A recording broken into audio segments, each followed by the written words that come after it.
All right, we're going to solve this system using elimination. This is one of the three ways that you can use to solve systems.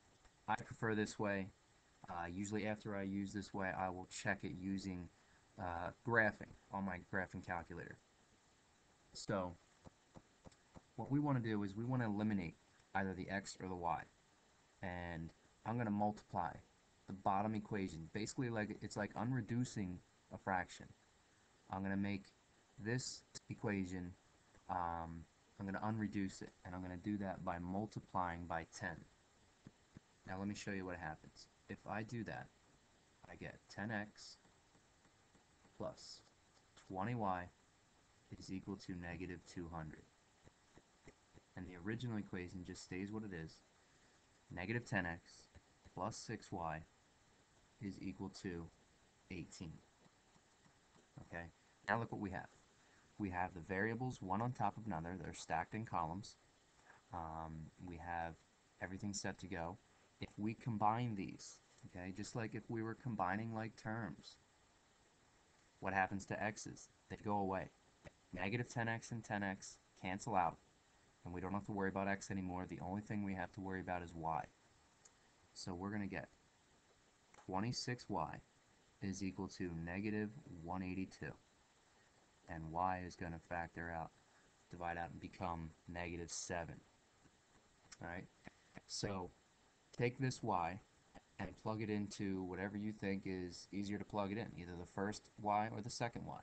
In this case, I'm going to plug it into this equation because to me it's easier. So x plus 2y is equal to negative 20. X plus 2 times negative 7 is equal to negative 20. X minus 14 is equal to negative 20. If we add 14 on both sides, x is equal to negative 6. And as you can see, both of them are correct. So what some of you may have been thinking was, well, wait, can I make the y's cancel out by multiplying the bottom equation by 3? And you're absolutely right, we could do that. And if you did it right, it'll come out correctly. So I'm going to do that now. Alright, now we're going to change the bottom equation this time to see if we can eliminate y.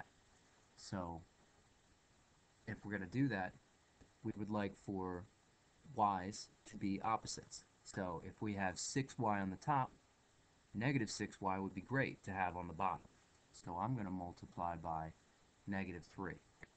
Let's see what we come up with. Negative 3x minus 6y is equal to 60.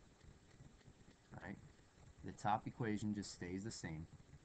Negative 10x plus 6y is equal to 18.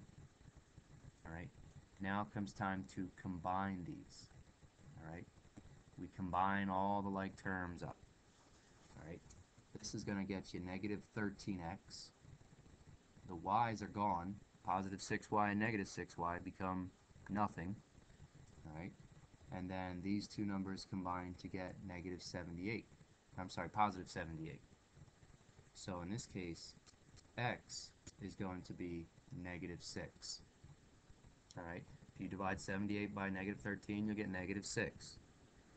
From here, we go and plug this in for x. So again, I'm going to use the bottom equation of the original problem because that's easier for me. The top equation, numbers are a little big. I don't feel like dealing with them. So I'm going to do x plus 2y is equal to negative 20. Negative x, or I'm sorry, negative 6 was x, so plus 2y is equal to negative 20. If I add 6 on both sides, I get 2y is equal to negative 14, which means y is negative 7. Alright, which again, we've already done, and we know the answer is negative 6, negative 7.